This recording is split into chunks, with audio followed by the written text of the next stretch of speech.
Welcome to the Reality Therapy Podcast, where the truth will set you free. Welcome to the Reality Therapy Podcast. We've got another great panel today, and we're going to talk about what it's like being a heterodox thinker in a very monolithic field. So I'll start by letting them introduce themselves. Let's start with the academically weaponized redneck. My name's Adam Luke. I'm a licensed marriage and family therapist. I hail out of Tennessee. What was I supposed to go more? Like, I can talk about myself. Oh, I no. love to talk about myself. Dr. Winters? Hi, I'm Danielle Winters. I'm an assistant professor of counseling, and I am currently based in Virginia, where I'm a resident in counseling at the moment, and I'm also a certified clinical trauma specialist. And Carol? My name's Carol Windsor. I'm located in California. I'm a licensed marriage and family therapist, have been licensed since 2012.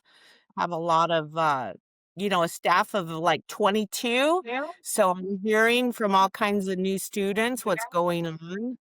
Really disturbed, by what's coming at me. Even folks from Pepperdine in California, some of these universities, what they're coming out with to practice therapy.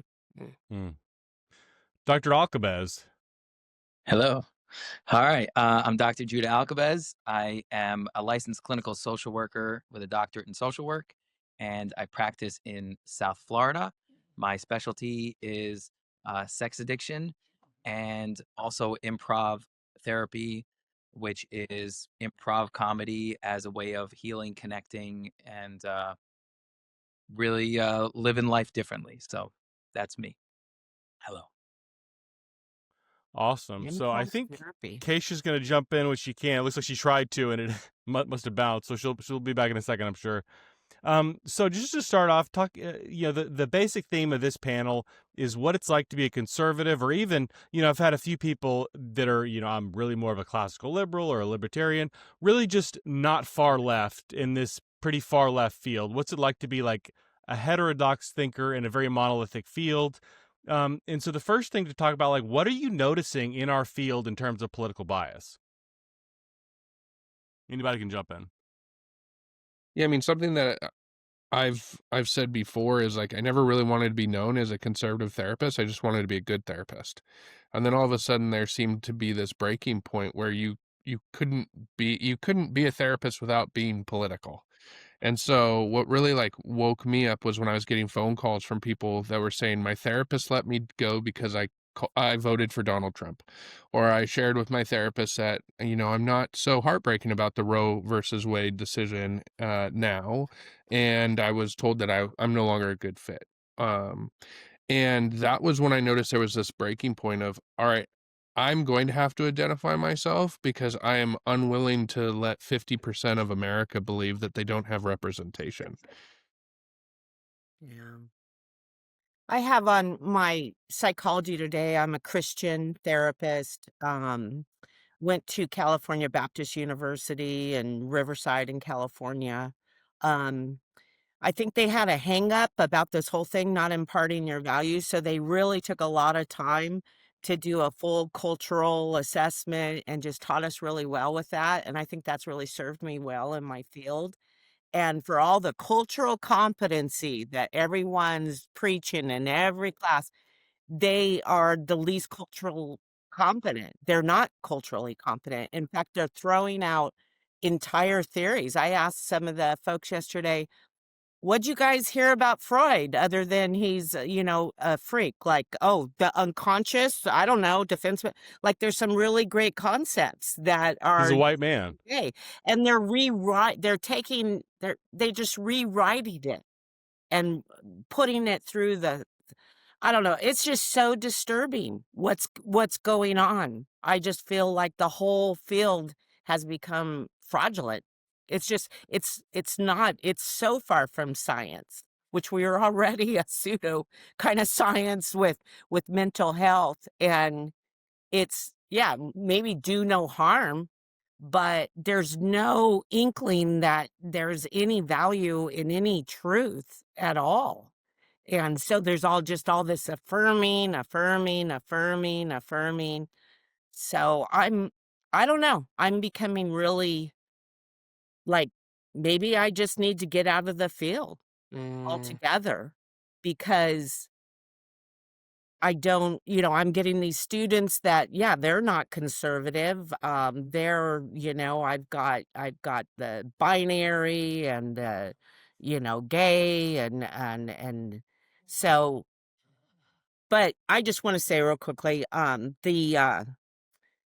starting to get a lot of phone calls from folks that want a Christian counselor. They want a conservative counselor, and they can't find that. So, um I'm like in this position where I can't see everybody. So Correct. can I ask my employees, are you a Christian? Are you conservative? How can I kind of explore that legally and ethically without getting in any trouble?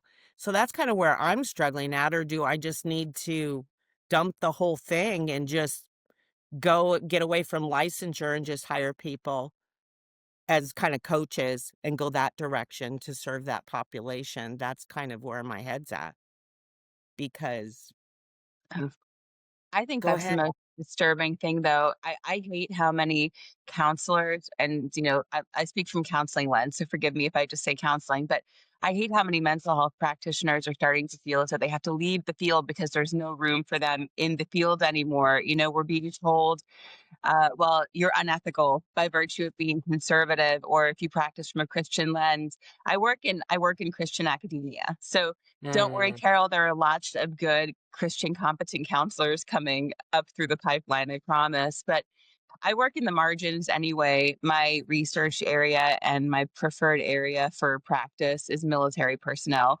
and their families. So for me, I'm studying a lot on military populations, their families, couples, kids, combat trauma in particular.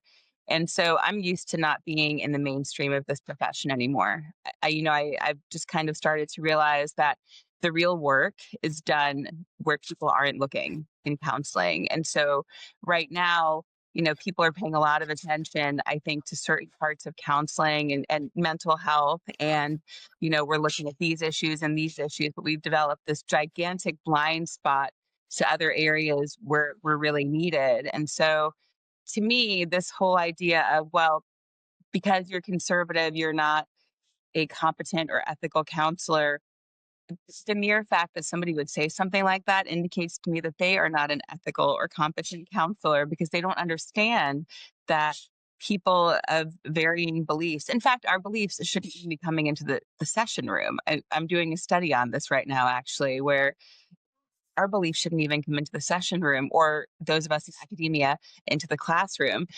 We should just be doing our work competently and giving our clients and our students the best possibility of success that we can without imposing everything. So, yeah, you go on all these social media sites and there's all this stuff about, okay, well, if I find out you're conservative, I'm going to report you to your state board and try to have your license taken away from you.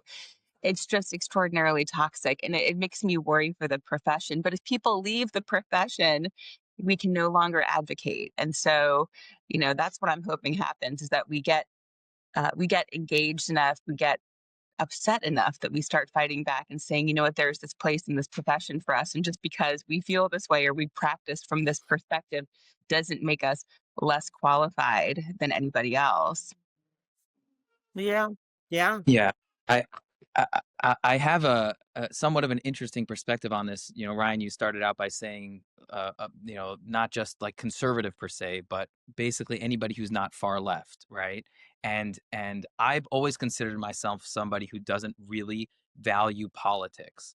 Like I don't really see that adding to a lot of people's lives. And so, but now, right, where there's the extreme stuff, so then you have to push back on it, right? But there's this kind of like sneaky thing that it's like a double move by the extreme movements, which is, one is that you have to fight me on it, and two is you are so upset about this that you will make everything political now. And I think that's a trap for people who don't want to, get trapped by extreme left, extreme right, extreme anything, is that not everything is political. And like Ryan, you'll see me posting all this. Most of the stuff I post online, like my rants, are about people who say therapy is political and people who are passive aggressive and conflict avoidant. Those are the two things that, right? And so like So my projection. yeah. And so while I would consider myself in a lot of ways aligning with conservative values, right? And then also at other times finding myself maybe like socially a little more liberal in this area, or like, kind of like, hey, the conservative movement, we could use some like doing better in this area or whatever it is. The bottom line is when I come to therapy, I want therapy to be therapy. If there's a political piece that's relevant to the therapy, we will explore it. But the trap I believe that a lot of people are falling into, and even well-intentioned, like people on our call here and people like us who are like, the therapy world is getting wrecked by all this stuff. I think we don't necessarily realize that when we focus on politics too much, that we're actually falling into a trap that was set by the extremes, because now we're not living our lives, right? Now we're not doing therapy, meaning like a lot of time and energy could be spent on pushing back, rightfully so. And I love all the warriors out there pushing back on the craziness, right? But sometimes we could spend so much time pushing back on the craziness that we forgot to teach our students how to be therapists, right? That we're like, it's not this, it's not this, it's not this. And then it's like, but what is it? Oh, well, we're out of time, right? So that's kind of where I come into this, is where I'm like, I will speak my mind, but I consider myself an advocate for the therapy profession more than a conservative therapist. Does that make sense? I love that, Judah. I love what all y'all said. And I want to spin off onto a little bit of a different topic here, but related. I feel like, a couple people have mentioned multicultural competencies, and I've learned a lot about multiculturalism, and I feel like there's huge gaps in my education. So for my marriage and family counseling class, I had to read The Ethical Slut. So if somebody is in a open marriage, polyamorous relationship, I know how to handle that. If somebody is in a traditional marriage with traditional gender roles, I received no training on what to do there. If somebody's non-binary in a throuple, like I have a pretty good idea of where to go with that. But like more traditional, which is a significant majority of the type of couples I would see, like there was just no training on that. If somebody is like upset about Donald Trump, we're trained, let's be sensitive about this topic. But if somebody was upset about the assassination of Charlie Kirk, sorry, that's really not in our wheelhouse. What kind of multicultural competencies are we missing by leaving out this huge segment of the population? So many, if I can jump in. I was just teaching my students in my theories class about feminist therapy last week, and we ended up getting into this very incredibly cool conversation about, keep in mind I work at a Christian school, so it's much more commonplace there to discuss things like traditional gender roles, traditional relationships, men who lead, women who are more traditional, that kind of thing. It's not as appalling to discuss as it would be at another university. And so, I told my students, your job is to not look at your clients as something to fix. You're looking at them with curiosity and with, okay, well, you have a different life than me, so let's talk about it. Or, you have to, I always tell them the burden is on them to know about things that help them work with their clients more effectively and more competently. And one of my big areas, since I mentioned before that I live in the military realm, is the fact that we do not ever talk about military cultural competencies in a multicultural class. And I wrote my dissertation about this, and I discussed it at length. The military has been the most diverse organization in the United States for about 75 years now. Like, there are so many different types of subsystems in the military. There are, different cultures, different races. And I think what happens is when it comes to multicultural work, we get focused on gender and we get focused on race.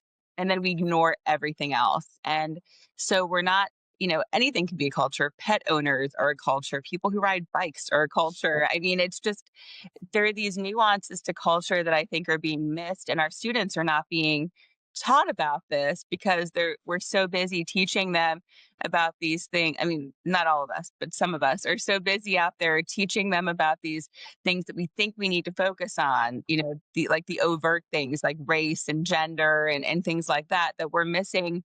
If a client comes to you and they were first a military child, and then maybe they married into the military, or they joined the military, how does that make their life different? And I remember talking to one of my professors in my PhD program about this, who taught my multicultural class. And I said, why don't we talk about why don't we talk about military families? I live in a military city, and we don't talk about military families. And he said, well, if we were to talk about every different culture, we would have no time for it. But I think that, some of the cultures that really do need to be spoken about are not being spoken about. And we're just kind of we're sort of narrow-minded right now with the things that we're focusing on. And our students are getting into the profession, and they're hearing about all of these other things, but they don't even know how to work with people who are just not, Well, um, that's on the yeah. different or on the Yeah, I wanted to piggyback off what you're saying because I think about like the way my students react when I talk about something cultural, right? And when it's out of the like 5 or 6 cultural things that they think, that they're comfortable with, and they get all squirmy and weird, right? And it's like, why I've wondered a lot, like, why do you get so uncomfortable about talking about someone else's culture if you're supposed to be this cultural competent hero or whatever, right? And I think that the premise of the cultural competence education is essentially a lack of humility. Is that we are going to teach you how to, quote unquote, understand and like appreciate all cultures without ever actually asking questions about it, right? Meaning like I tell them all the time, I'm like, you're gonna have a client that comes in with from a totally different part of the world. Let them educate you about their world, right? I've had many clients who have, I've had long conversations with clients and them telling me about the rituals that exist in their specific denomination of Christianity. Like, I don't know anything about Christianity. I grew up Jewish. I'm Jewish, right? Like, and even within the sects of Judaism, there are people that grew up in different parts where my clients will tell me literally grew up like 20 minutes away from me, but their sect of Judaism has like a little bit of a different philosophy. And I've said things where he goes, well, that's not how it works in my education system. And I'm like, oh, really? And he tells me, yeah, the philosophy is a little different around that. So there's a humility that I think is necessary to actually be cultural competent, but it's like taught in the way of like, we don't want to offend anyone. So then better to say nothing and have a nice smiling face on that everything is so nice. And again, is that helping the client? Is that the profession that we are in? Is that actually therapy? If it's a big part of the person's world and you're too afraid to ask a question about it because you don't want to be culturally insensitive, then you're not helping that person. That's the whole thing is, I always tell everyone that every theory, I don't care what the theory is, underneath it, it's just a philosophy. Science itself is a philosophy. So if we look at the word cultural competency, there's no way to escape your own culture. There's no way. So yeah, only the client can really teach you, but you can only take that in to a certain extent because you can't escape yourself. So I don't know, they're teaching just to appreciate other cultures, but that's not competency. But I don't think that they That's aren't not actually. teaching people to take someone's culture and incorporate that in treatment.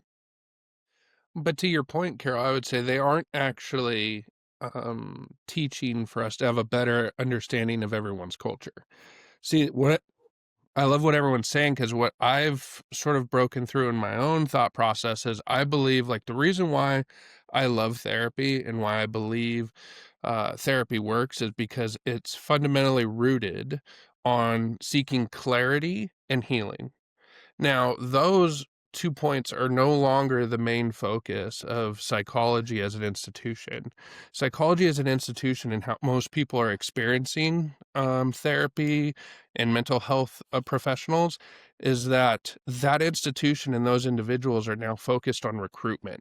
So like, instead of actually having clarity and having healing, they want to actually bring you to their position. So like Juda, I work a lot in sexual addiction.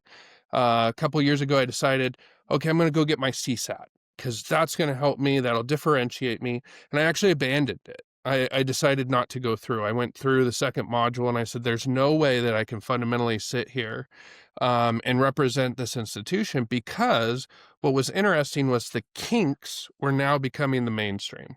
Like, I've been working in sexual addiction for 10 years. And when in the first module, I'm being told pornography use in a monogamous couple is not an affair or a betrayal unless it's a defined boundary, I went, oh, wow. Okay. Tell me more. And then to your point there, Ryan, is it's interesting. We can talk about sexualism. We can all, like, every single one I could probably outline on the bingo card of sexual disorders. But at the same time, we don't talk much about heterosexual couples. Or we actually, the CSAT way was almost to start prescribing disorders. Like, oh, maybe you're looking at pornography because you're actually an individual that would like polyamory. Maybe that's what you need to bring into your relationship. And I sat there and was like, that isn't in a way, shape, or form of giving advice that these people should be trying out these things, and that's why they're doing it. Not necessarily, wow, maybe physical and emotional intimacy is a lot for you, and it's easier to externalize to your phone or a computer. Yeah, and I'll just say this about the CSAT training, because I did my CSAT training and I completed it, and then at a certain point I let it lapse. And I did my CSAT training in 2014 was when I started Module 1. And I remember at the time seeing kind of like the sparks of what you're talking about now, and it wasn't enough to make me walk away, but I'm not somebody who sticks around for that kind of stuff. But I remember I had this burning question, which is really at the core of everything that's happening in the field of psychology and therapy, is how come some psychology theories, which are core fundamental theories, apply some of the time and then they don't apply other times? And that came up for me in the CSAT training when they were talking about psychosexual development and intimacy and connection and early childhood wounds and things like that. But then when it came to BDSM, that was a community, right? And I was like, I don't understand. If you need sexual violence, why aren't we looking at that through the lens of psychosexual development? Like, where did something go off where you need to physically assault someone in order to have sexual gratification? And it's, we were just using that psychosexual lens a minute ago, and now we're saying, no, but the BDSM is a community. And I was like, wait a minute. So I'm not surprised that it went... cosplay our trauma for sexual gratification. Right. I ran into this as well. I ran into this as well, Juda, where I got a lot of pushback. People looked at me like I was crazy because they were like, with BDSM stuff, you only affirm, you only validate. It's always healthy and a healthy expression of sexuality. And I'm like, if somebody wants to be if they get sexually aroused by being humiliated, you're telling me there's nothing underneath that's worthy of exploring? Right. 100%. Right. And there's no line with it. Like, it's not like there's we can have a discussion about when it crosses into a pathology, right? Where somebody might be like, well, there's an aggressive component to sex, and, I'm not hurting anyone. I don't feel gratification when I like hit someone or something like that. Right. And it's like, okay, so we have an understanding of the difference between, a sexual preference and then a pathologized sexual behavior. Right. It's just BDSM, this community of people who just love each other by beating the shit out of each other. Like, what is that? Right. Well, do this fulfill the positive psychology? Like, maybe let's study health. What does research say about all these things? Do people report that they end up happy? Oh, no, they don't. But we'll just pretend like that's not the case. So that's a total value. I mean, it's clearly, this is not okay that you seem to crave humiliation. I'm not going to affirm that. And if I'm taught to affirm that, that is a value. And to me, that's doing harm. That's Well, doing harm to people, it's the flat out. pathologizing of things that used to be taboo, or like used to not be taboo, used to be mainstream and typical, and then the I guess the freeing of things that now kind of are, and we're so afraid because we don't want to ruffle any feathers, right? Like last night I was talking in my class, and I even found myself, because I'm so entrenched in, still, like, my mind is still in liberal academia, that Yeah. it's a matter of, I was talking about pedophilia, and I actually found myself correcting to minor attracted individuals. And I said, "What just came out of my mouth? Like what just, Wow. what just came out of my own mouth here?" And it's like we're so afraid, because if we say one thing wrong, we're worried that our license is going to be in jeopardy, or we're going to seem unaffirming or whatever. But in the meantime, in so doing, so I can tell you, we had this whole conversation in my class about traditional marriages, traditional gender roles, people who wait for marriage to be intimate. And, now people, I think, who espouse these beliefs actually feel like there's something wrong with them. I want a traditional marriage, with traditional gender roles. Oh, what's wrong with you? Do you hate yourself? Like, do you want to be controlled by somebody? Is that why you feel this way? And even my students, excuse me, are experiencing this too. Like, I had a male student in my class last week who brought this up, and he said, I'm frankly just really sick and tired of biblical gender roles being treated like a pathology." And I mean, not everybody will have that perspective, but it's true. It's the things that used to be typical are now taboo, and then it's going in reverse with other things. The things that used to be taboo are now what we accept as the mainstream. And Where I think we're was not the helping research? our clients with this mindset. Yeah. It's flipped on its head. There's no cultural competency on in the field. It's a total new value system that's being put on, like, this is the way to view health. This is it. And if you don't do that, then you're not culturally competent. But they're leaving out entire theories, like you said, or entire, yeah, to me, I'm like, well, let's look at health. Let's look at positive psychology. What does research say that people report that they're healthy? Why don't take the value out of it? That's just a fact. And you're just throwing that out, and you're actually telling me I have to be culturally competent, and then it's going to cause people pain. I don't need to be affirming something that's completely unhealthy. Well, another aspect of like the cultural competency is I feel that those who would self-elect to say, "Oh, I'm very culturally competent," are actually some of the most ignorant people I know. The reason being is you can't adequately summarize a whole culture on a textbook, right? Like for me to jump into Juda's world and be like, "No, no, no, I understand Judaism." Like I have no idea if that is your life, right?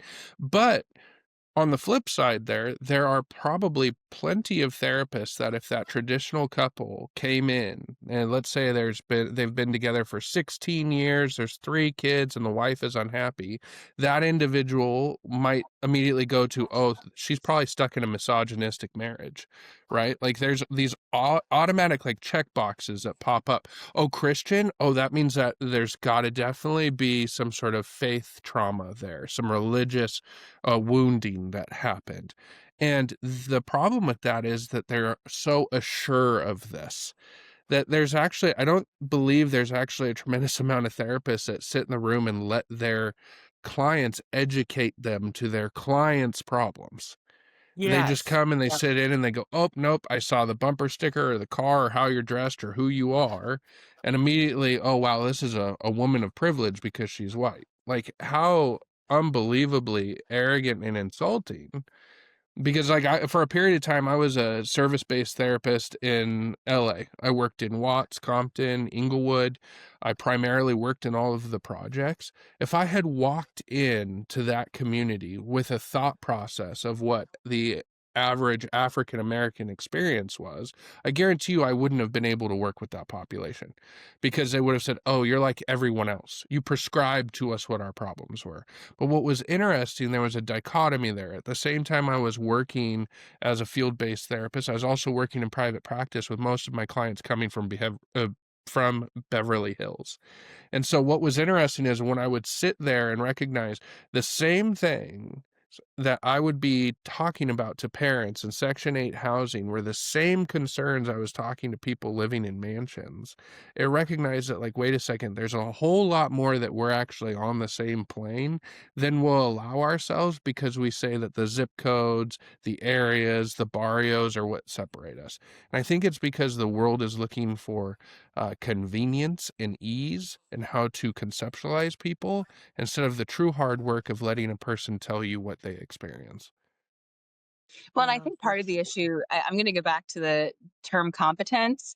I actually don't like the term competence to describe how we approach cultural work or multicultural work, because I feel like competence implies, okay, we've reached the top level of our knowledge. We don't have any more improvements to do. But honestly, our work is to constantly be evolving and looking at things differently. And I'm always cautious, and I tell my students this: like, if you think something is healthy or unhealthy, it's really completely irrelevant. Like, it has nothing to do, it has no bearing on the work that you should do with your client. It's like, you're looking at the situation. If it works in the context of the client's life, if it works in their broader context with their community and their relationships. And I was taught by one of my favorite professors, Dr. Scott Hall, tension seeks resolution. So if something is going on in somebody's life and is causing tension, they'll find a way to resolve it. And as I told my students last night, that's not always in a healthy way. They might find an unhealthy or maladaptive way to deal with the tension as well. But I just think that we get into trouble as mental health professionals when we start to approach things from our lens. Like, we know our ethical competencies, we know our ethical standards, and we have a general idea of what makes for a well-adjusted person. So let's approach it from that perspective, rather than trying to necessarily normalize everything when there might be something underneath that really needs to be investigated and worked with.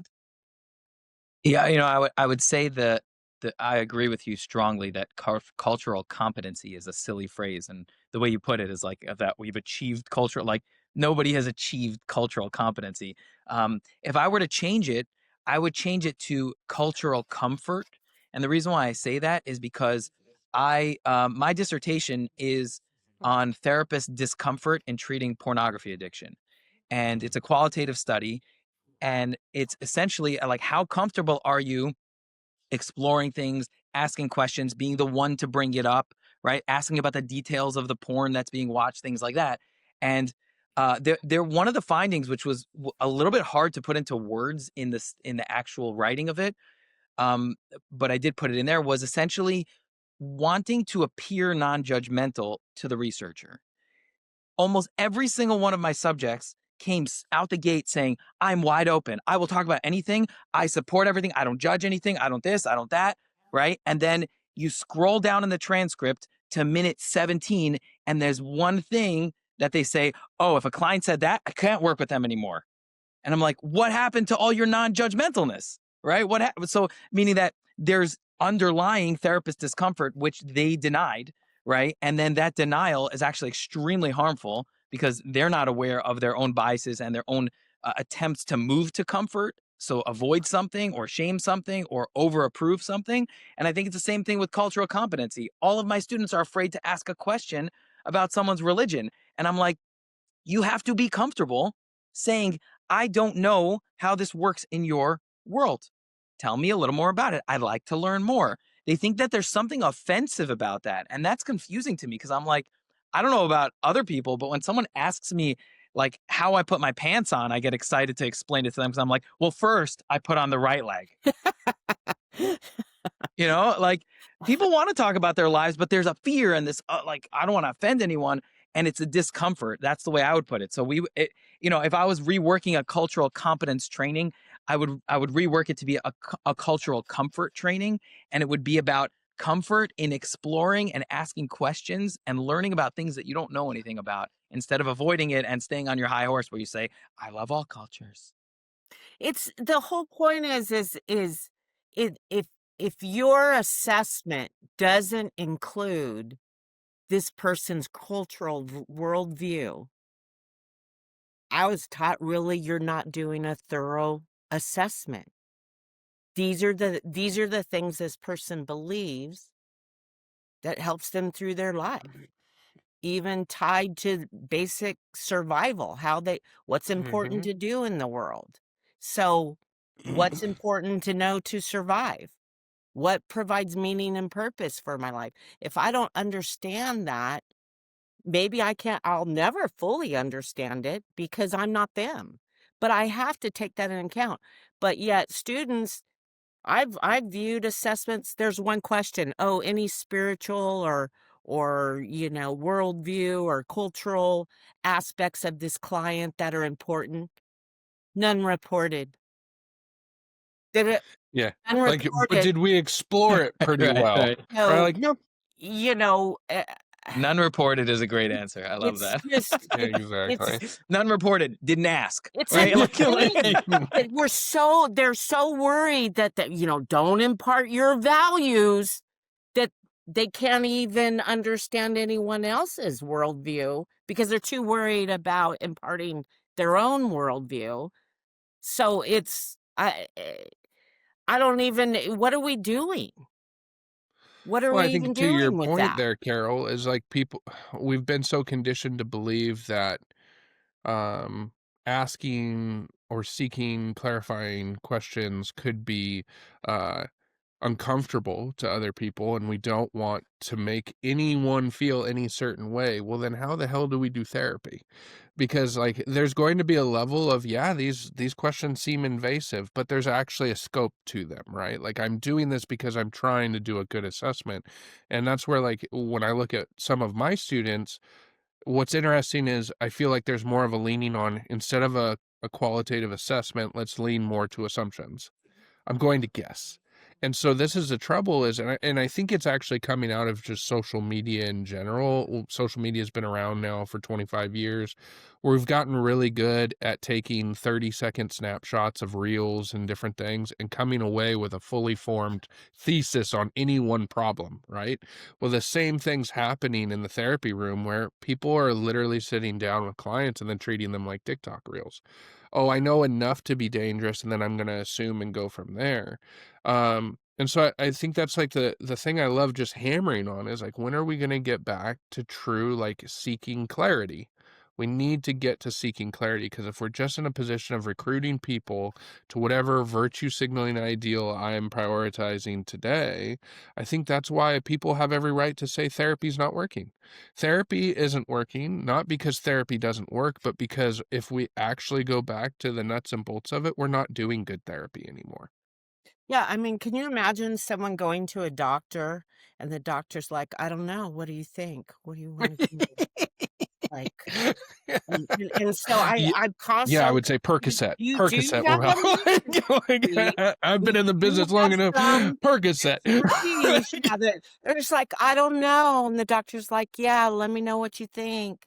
I mean, we're not doctors in that sense, but I find that's clarifying for me sometimes. If I can frame this, what would this look like in that realm? Like if someone went to a doctor, because they would push the client-centered, client-centered, client-centered. Well, a doctor's not going to be like, well, I want to know what you think about your heart disease. Because And client-centered. Yeah. Client-centered. People are coming for answers. They're not coming just to hear themselves talk. Yeah. They want some help. No, client-centered, when that is a buzzword, it drives me crazy, because if you know anything about Carl Rogers, the entire premise of his work was about respecting other people's power of their humanity, that you can be non-directive because there's a soul that's searching to latch onto something meaningful. So you're just kind of like, you're like the bumpers in a bowling alley, and it like goes this way, and then you're like, all right, I'm here, and bump it that way. The whole like client-centered thing turns into like these like weak, like timid therapists who are like, I don't want to say anything to offend you. Carl Rogers pissed people off by not saying anything, but he knew what he was Oh yeah, doing. I've Right? gotten He was plenty of offending people. things from Every a time I from hear people talk about this client-centered thing of like, don't be active, don't be directive, don't give, like, why are they paying me? Right, right, You know? right. But Yeah. that's the arrogance. That's the arrogance of the field. Yeah. And I think those are the same people saying, I'm not getting any referrals. And what's interesting is how much it's like, oh my God, I'm not getting any referrals.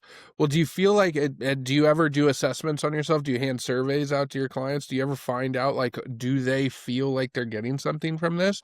Or are you the only one walking away from a $175 session saying, I feel great? Then you've got a problem, because your client should be feeling that way. Yeah, I mean, I appreciate that theory to win. I love it. I love it. But it's yeah, it has a place, and people are coming to you for help. So therapy should be clarifying for someone so they can explore, but you have to give them something. So I don't know. Yeah, the students I'm getting, they're client centered. They know a little bit of CBT, and everyone's very obsessed with feelings aren't connected to the body. And I don't have a lot of The training. nervous system. The nervous It's system. all So Hey, they're not connected science to would be their very body, proud of them. Carol. And I'm like, well, yes, they are. So of the things that have been said today, a lot of these things are very controversial in our field, and depending on where you're working, a lot of these things could have gotten all of us fired. Yeah. I'm wondering what pushback y'all have seen for having heterodox views in this field. Mm. I mean, Adam, I know you got something.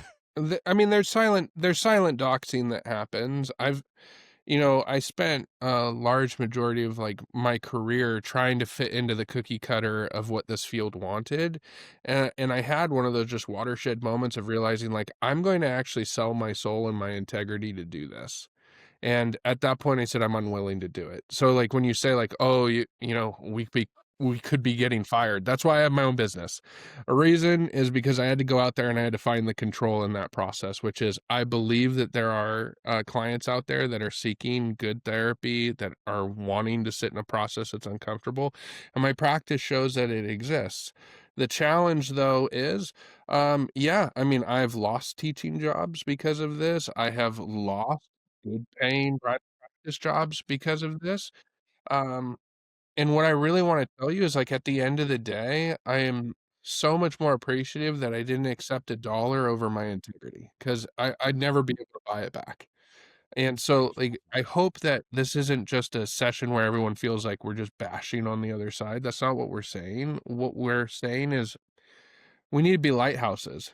We need to be beacons of hope out there. That I want people, if you're sitting down with your therapist and you don't feel like you're getting anything out of it, and it's me, I'm your therapist, go find another one. Call Juda, call Danielle, call Carol, maybe Ryan. And then we'll go from like, we'll find out what's going on. But like, this is a process where if it is client centered, it means the client isn't trapped. And I feel like there's so much of like people reach out to therapists and then therapists turn clients into annuity streams. I start most of my sessions asking my clients whether or not they want to fire me for the right reason. Like, why are you coming back? You're feeling really good. Like, you can go 2 weeks a month. Like, take what we've created and leave. Mhm. But that's not actually, I think, the mainstream focus of therapy in a nutshell. I always tell my students, you want to put yourself out of a job every single time you go into the session room. And apologies for my technical difficulties before this new computer, new problems. But I always tell my students, you want to put yourselves out of a job. And so I had an experience, as I mentioned before, in my doctoral program where I had said, and the doxing is so real in our profession right now. It's like these people who are supposed to be tolerant showing the exact opposite of that. But in my doc program, I had a conversation with somebody in a private message on Facebook. She didn't like it. She knew what I did for work. I barely knew this person, but this was back when I was naive and had all my information on Facebook, my job, where I work, everything. And she took the screen grab of what I had said, sent it to my university. It made it through the ranks, from like, and this was during, everything with George Floyd. So tensions were really high. And I had made a comment to her in a private message about something that is factual, but not convenient in the narrative right now. So I'm not going to go into what it was, but it was factual. And then my university, basically spent the next several months deciding if they should discipline me for it. And I was, I'm sitting here dying inside because I'm like, I moved all across the country for this program. What if they kick me out? And that honestly did not really. And then after that, the university said, well, we can't get upset with you for something you say in your private life. And then, all of a sudden there were complaints being made about me left and right by anonymous students and stuff. So they knew what they were doing. But the point is that this intolerance in our profession that's making it almost impossible for us to say anything or do anything. And there are a lot of clients out there who want that. They want an irreverent clinician who's going to be straightforward. I'm a Gestalt therapist. I will Fritz Pearls you until the end of time. I just got done teaching. I teach theories, as I mentioned. I showed my students the Fritz Pearls video with Gloria, and they said, you were so excited during this whole class. Like, we've never seen you light up like that before, because that's my theory. Don't come to my session and be a phony. I'm going to call you out on it, because I think what happens is people have this front-facing persona that they give to the world, and we do it with our profession because we're so afraid of being canceled, but we're all living these disingenuous lives because of it. Like this fear of being canceled. And actually, I have a research partner at Fordham who is talking about doing some research on the fear of cancellation. This fear of cancellation is causing us all to live these really incongruent, disingenuous lives where we feel like we're constantly putting on a show and we're not being genuine. And I mean, I don't think for a second that this doesn't impact us as professionals and as human beings. It transfers between our professional lives and our personal lives. And I simply refuse to teach my students to adjust to a world like this. I'm not going to do it. I'm telling my students, look, I know the temptation is there to cave and to fold in, but you need to make your own mark in this profession. And you have to do it in a way that feels genuine to you, because I spent years living this disingenuous life because I thought, well, I'll get canceled. And I did get canceled.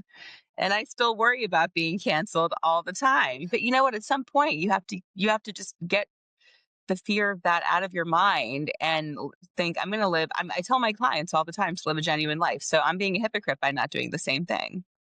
It's kind of how I feel about it. Yeah, I had a watershed moment a little more than 3 years ago, where I had been an adjunct professor for a little more than 5 years. I had received the teaching fellowship to pay for half of my doctorate program. I was finishing the doctorate program in this university, and a position opened up in the faculty. And when I originally applied to be an adjunct, I sent an email to the person on the website, and then we had a meeting, and they were like, do you want to come teach?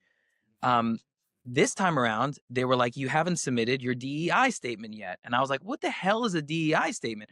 So I started looking it up, and I write a DEI statement. And as this was going on, I remember that in one of the classes, one of my professors was saying, yeah, we're going to be looking to hire someone in the fall. And I was like, ooh, okay, that could be me.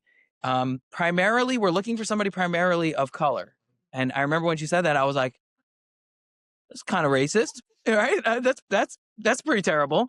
And so then I had somebody on the inside of the faculty who told me, he's like, listen, this position is yours if you want it. And so he's like, apply, do the interview, and it's if you want it, it's yours. And I did the interview, and the interview had, first of all, it had 2 student interviewers on there, which I thought was the most bizarre thing in the world. Like, they were like, included in the interviewing process. There were supposed to be 2 rounds of interviews. I got a 4-sentence email from the person who interviewed me saying, thank you for your application. We're going to go in a different direction. Best of luck on everything. This is after almost 7 years of being intimately involved in this institution. Now, I don't know if it was that I wasn't a person of color. I don't know if it was my DEI statement, although after I submitted it and I got rejected from the position, I did look up rubrics. I couldn't find the one for my university, but those rubrics were essentially, how much do you blame yourself for racism in America? And it's on a scale of 1 to 4, and 0 is like not at all, and 4 is like he's willing to sacrifice himself because, right? And I didn't talk about racism at all in my DEI statement. I actually talked about the special needs population, which is an actual, not, that's not this there's other ones that are not marginalized, but they are so goddamn marginalized. I'm sorry. Like, I've worked with the special needs populations for years. And I was like talking about how I've been very passionate in advocating for them to have more opportunities and things like that. Anyways, I don't know if it was a DI statement. I don't know if I didn't have the right color skin. I don't know if it was just the mess of the university in terms of like their, organizational whatever. But the bottom line was that I was devastated when I got that email, and it took me about 36 hours to realize that not only do I not want to play this game with them, I also don't need to play this game with them because they don't hold my value.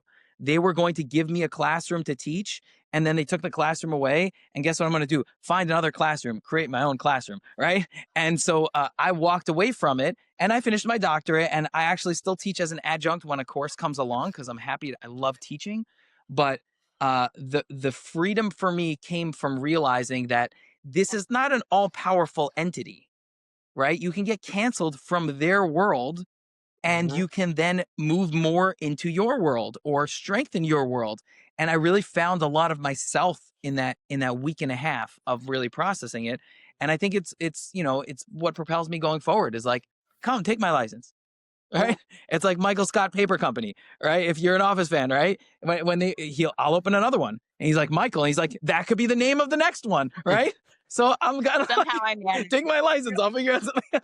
Judah, I have to tell you, because I had a very similar, I was adjuncting for a university, and October 7th happened. And I'm half Jewish. My father is the son of a Holocaust survivor. And so, this obviously was a challenging time. And I remember thinking to myself, just approach the students with like curiosity and kindness and like not your own stuff.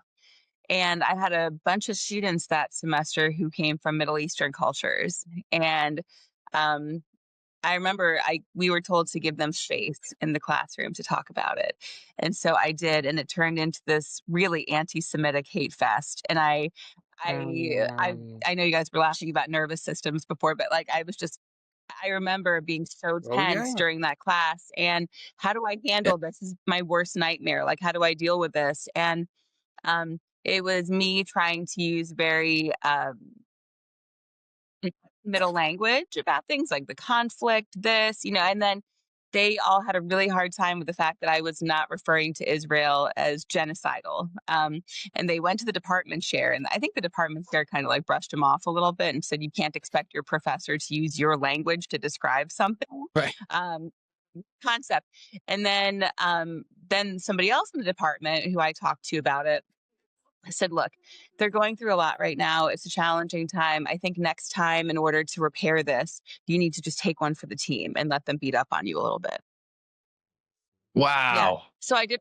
That's messed up. What I was told. I did what I was told. I went into my next class and I let them beat up on me because that's what I was told to do. And I didn't want to, get any pushback or anything. And then I went to her and I said, I just want you to know that was traumatizing. That was deeply traumatizing to sit there and subject myself to that. And she said, well, what about it was traumatizing? And I thought, so you don't care what you sent me into as a faculty member at your university, as an adjunct faculty member, but you care so much about their opinions and what they think, because that's where the money comes from, right? Your students. In the meantime, one of them was receiving funding from the Jewish funded medical school. But anyway, I digress. But it was the most traumatizing thing, even maybe more so than what happened with me being canceled and defunded, was that being told by somebody from administration, go in and take one for the team. Let them beat up on you. Let your students treat you in a subhuman way. And I don't teach there anymore for a very obvious reason. Yeah. It's just, but we're being asked to do that. Right. That's just crazy. The whole field is just being taken over by politics. It's being taken over by a false theory that's really not helpful to people. I had a client come to me who was seeing a therapist in LA. She's, African American lady. And, she was being told about, patriarchy and just the whole thing's racist and, there's no hope for you because our entire culture of the United States is just bad, bad. Everything's bad. So she left that therapist for a while, went to some kind of 12-step group in some church, started feeling a little bit better, went back to that therapist, and that therapist, she reported that she was feeling better. That therapist said, "Oh no, you've just gone into denial about Oh, what's really going on." So then okay. somehow she found me, on Psychology Today. And that's what I see. I mean, it's such hard work to do. It's so hard to really help people in some ways. And so we try to do good, but we don't have an exact surgery. We know what to do with somebody. I'm very eclectic. I'm all over the place because I don't buy into any one particular theory. It just doesn't have a solid foundation. And so the whole field's been taken over by that. If people don't start sticking up, we're throwing everything out. They're throwing everything out that we've learned in the field. I mean, I don't know that much about CRT. I haven't, taken a class with that or been exposed to a university, but I know it's completely contradictory to like CBT. You're So actually, so I don't know what to do with it. I'm like, um, I'm worried for the entire field. And then there's other things happening, like, in the California, they want to go to a single payer. They want everyone. So what does that mean? That means that as soon as they get single payer status, they're going to lower everyone's rates. So you're going to have all these providers leave California. so And evidence-based practice. There's a push for that in the field, that they want people to do evidence-based practice. So are they going to start telling you what theoretical orientation you have to do for a specific disorder? And then they're incorporating all these things that are false. So, I mean, I don't know if I'm even going to be free to practice in a way that is ethical. So I wanna go a little bit different direction here. I see from a lot of like mainstream progressives this idea that everyone should go to therapy, everyone benefits from therapy, everyone should have a therapist. And a lot of like, especially like upper middle class progressives, having a therapist is like almost its own form of social capital. And then on the right, I see people like I loved Abigail Schreier's book Bad Therapy, Yeah. which paints a very darker picture of the therapy field. And you've got like Matt Walsh, who basically says like all of therapy is essentially a scam. And this is a kind of a dichotomy that I'm worried about, where progressives go to therapy too much even when they don't need it, and conservatives are not going to therapy even when they do need it because they see that as a left-leaning thing to do. Does that make sense? Yeah. Oh, Yes. A totally. lot of Yeah. conservatives aren't going to Yeah. therapy because they know a lot of therapists are liberal and judgmental. I know plenty of people, gun owners in particular, who will not go to a therapist because they're convinced that um, they will be stigmatized for being gun owners, or there will be some implications for their gun ownership, or that they'll be made to feel marginalized. I love when we have male students come into our program, because I know a lot of men who won't go to therapy because they assume that they're going to go to therapy, have some like woke female therapist who tells them that by being a man, you're contributing to all of society's evils. I mean, it's really bad when you think that you can't. But I agree. I think that on the left, there's this like almost hyper status kind of association with therapy. Like, oh yeah, my therapist told me this, or my therapist told me that. And then, I mean, I just recently started seeing my own therapist, and I vetted him heavily when I went to go see him. I said, look, I know how the profession is. I'm in the profession. Um, I need to know that I'm a Christian conservative. I need to know that you're not going to malign me and attack me in my therapy with you. And he was like, I don't care about that. And that's how I knew he was the right one. But I mean, yeah, I think that's the problem, is that so many conservatives really do need therapy and they're not getting it because they're so afraid of the stigma that exists about them in therapy, and they're preparing themselves for this antagonistic experience rather than a healing experience where they can be genuine and actually make progress on things. What's And sad? I would add another sort of angle to it too, is that, you know, this is the reason. Well, let me say this, right? Like I mentioned in the beginning, that I'm not overly invested in a political side, right? And this is the reason why, is because once you kind of like sign up to a team, then it gets hard to criticize the team, right? It's hard for a Yankee fan to be like, tell a Red Sox fan like, yeah, oh, yeah, we suck, right? Or like, that pitcher's no good, right? And I don't really like align with the right in such a hard way, because I know that in any group, any movement, there's going to be parts of it which there are, let's call it, unhealed people who use the movement to carry their agenda, which is their projection, right? The stuff that I see online from people who are like anti-therapy, it's partially, I believe, it's motivated by the fact that therapy has this liberal, ness to it. But then there's also a piece of it that people want to go back to not being accountable for their feelings and their actions. And they want to simplify the world to be like, go to the gym, right? Like, you go to the gym, then you don't need to talk about nothing. And it's like, yeah, but if you had a traumatic childhood, right? So you're going to traumatize your own children, even if you go to the gym every day, right? And so like I think there's a group of people, and it would be hard to really know like which people are which, but I think there's a group of people who are anti-therapy because of their own projections. And those people, I will push back on them, and I won't say I disagree that there's the liberal fear in all of this. 100%. I've been, I've had that myself, where I'm like, I have to know that this person is going to respect my world and actually be a good therapist, instead of trying to impose their liberal values on me. But at the same time, like, the people who are out there like saying like therapy is a scam, I'll never talk to a therapist. Like, what if one day, could you say one day I might talk to a therapist one time for 5 minutes?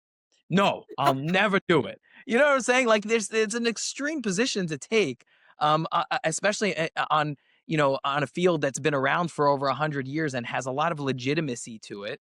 I think it's just, there's like a rise of kind of like macho, old school, repressed males that are saying, I don't need to talk about my feelings, nothing. And I'm like, good luck with that, because your wife is miserable, your kids hate you, right? You drink a 6-pack every night, but now it's not a 6-pack because you're like health conscious. So like, you're obsessed with going to the gym, and you are relationally broke, to quote from the book Mind Over Money. I think that's what the book is called. You are relationally broke. You have nothing in the bank relationally, and you're going to be out there saying, I don't need therapy, and therapy's stupid. I'm like, good luck, man. Good luck. Don't you think therapy takes too long for the majority of people? If we had someone that did a poll and they polled everyone who had been through therapy, would they report that any real benefit? I think the latest research I read was years ago, said most of the benefit happens in the first 6 weeks. Mm. Are you guys familiar with, I think his name is Scott D. Miller? And I saw him. Motivational interviewing? No, what Scott D. Miller does is he has feedback informed therapy. He was at, like, he's always at that evolution of psychotherapy. I don't know if you've ever been to that event. And he just studies, what makes therapy effective. And of course, most of his research backs up it's a relationship. But I think just different dynamics that the whole field needs to get it together. I mean, thank God stigma is reduced and a lot of people came in, especially with Obamacare and all that. A lot more people qualified as insurance. They came into the field. But you're going to get a pushback because these insurance companies are, why is this person in therapy like 2 years? Hmm. Are the majority of, are we just enabling people? Like they really need a support system, but you're their support system. That's it. You know, I have a contract like in Mariposa County. It's very rural, small county. And so, you know, half the people that live there are in, like law enforcement or work for the county, and the other half are served by the county. And so these people, you know, MFT, right? Systems thinking. You're thinking, how is this system all working? And that's kind of how I'm looking at the field, different dynamics that are affecting the field. Um, it's the whole system's very unhealthy, in my opinion. And there's real coming. Yeah. Well, and I'll say that I think that it's on us as a profession to definitely to think outside the box, right? So that we have a tradition in psychotherapy, and we want to hold on to that tradition, and I agree with that. And when people talk about, you know, the original psychoanalysis and so much of like what our profession actually is, I'm all in on that. And at the same time, I think that everything that we do needs to be done in the context of the time that we're living in, right? You think about what psychoanalysis was, especially when it started. They were living in a society where everything was repressed. You could not express any emotion in public. So what they did was they created a safe haven for where somebody could go and they could express parts of themselves that they have to actively repress all day. Okay? In today's world, I think that it's different. So it doesn't mean that we toss out, right? We don't toss out psychoanalysis, God forbid. But at the same time, like if we're too rigid about our traditions as a profession and we're not effectively servicing the people that are coming to us, that's not fair, right? Because we like psychoanalysis, but then the people who are coming to us, right, like they're like, this isn't working for me. They're saying it directly or indirectly, or because you see that it's not really working for them, right? So this is why I'm a big believer in ethical, theory-based, out of the box therapy. Right? Tell me, this is what I tell people all the time. And my friend, Dr. Tina Vitolo, this is her entire profession, is coaching therapists and understanding the theory on why a creative modality might work. Right? So there's too much of the people that are going, well, you know, I took a painting class and my anxiety went away. So now I do paint therapy. And like, okay, well, did you study it at all? Did you figure it out? Like, right? But then on the other side, there's too many people who are like, therapy is in a room with a couch. Yeah. Because that's how Freud did it. And I'm like, there's something in the middle there. And it's on us, I think, to meet the challenges of the times. We can push back on people who are saying therapy is not good, therapy is this, therapy is that. But like some of that is actually a criticism of our profession, because what we do is from 100 years ago. And we need to take some of the stuff from 100 years ago, understand 2025, where it fits, where it doesn't fit, and then, you know, kind of recreate it for the times. In 15 years from now, what we create now might be completely irrelevant, right? Because the times will change and we might go back to psychoanalysis, classic old school with a couch and a dog. You know, we're doing something. Right. You know, Well, I think there's a reason. I think there's a reason why a lot of my students are heading into SFBT. You know, they've expressed to me, I like solution focused work. I like, you know, things that are, you know, and again, I work with law enforcement, military. They don't want to spend 50 years in therapy. Like they want to go to therapy. They want to, you know, learn how to function. they want some solution focus. Yeah, they want solution focused work. Yeah, but I also think the problem with people going to therapy forever and ever. Like I was talking to somebody at some random store last week, and she said, "Oh yeah, like I really don't need to go to therapy anymore, but I feel like if I cancel or if I end it, my therapist will be upset." And Oh, Oh my said to her, God. okay. I said, stop right there. I said, as a therapist, I'm going to tell you, this is not an ethical and healthy relationship. You should not be worried that you should not be upset by the fact that you've done your work. You have made the progress you wanted to make. You no longer need therapy. And yet you feel like you can't discontinue therapy because your therapist is so damaged that you think you're going to hurt her feelings if you discontinue. A good therapist will make you feel like, yeah, okay, here you go. I've given you what you need, now on your way. Because then we can see somebody else and they can go and live. And you know what? I always tell my clients, like, if you if you like fly the coop, if you're, if you go and you leave and you don't, and then something happens, you can always come back. But I don't want you That's coming right. to therapy because you think you need to stay because you're worried about hurting my feelings. I mean, how toxic is that? And also, you can't really, I'm a big believer that you can't really live the life that you need to using your new skills if you're still in therapy. I think you learn the skills and then you go out and you have a life where you try to use them. And if you succeed, you're good. If you don't, you come back to therapy. But I just think that a lot of the same stuff we're talking about here with impaired counselors is also the case here. Like people are giving their clients way too long, and it's maybe for a sexual purpose, maybe for an Well, emotional. I don't know if you it's really something it's a big thing going on right now, where people, millennials or whatever, younger people are going to their therapist. They're exploring, their families of origin, and the therapists are telling the people that their parents or whoever are toxic, and they're cutting them off. Yeah. So, um, I was like on this Facebook group of everybody 60 and older. And this one lady posted she was cut off from her daughter, and I looked at the comments, I was curious. It's a really large Facebook group, but there was over 200,000 comments, and I thought, "Boy, pick a niche." I could totally but this is really, it's so sad, but it's really happening, I was just talking and about this last so, night. you know The new en vogue thing is estrangement of parents. Like this is like what's Yeah. happening a lot lately. And I mean, I think sometimes maybe it does have to happen, but I was just teaching family systems work last night.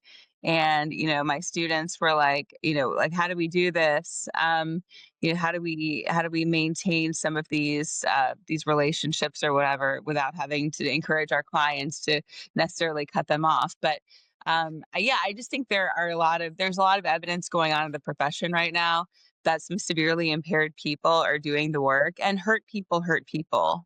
Um, and I think you see that in this extended therapy situation and the therapist telling their clients what to do and projecting and all of the finger transference. I see so much of that happening, and it just makes me really sad for our profession.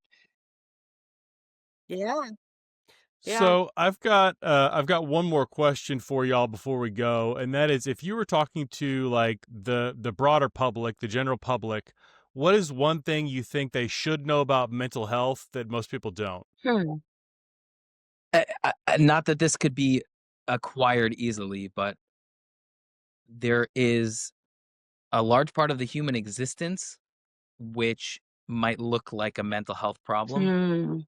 Hmm. Ooh. And we need to understand the difference. We need to know the difference between irrational anxiety and existential Hmm. anxiety, right?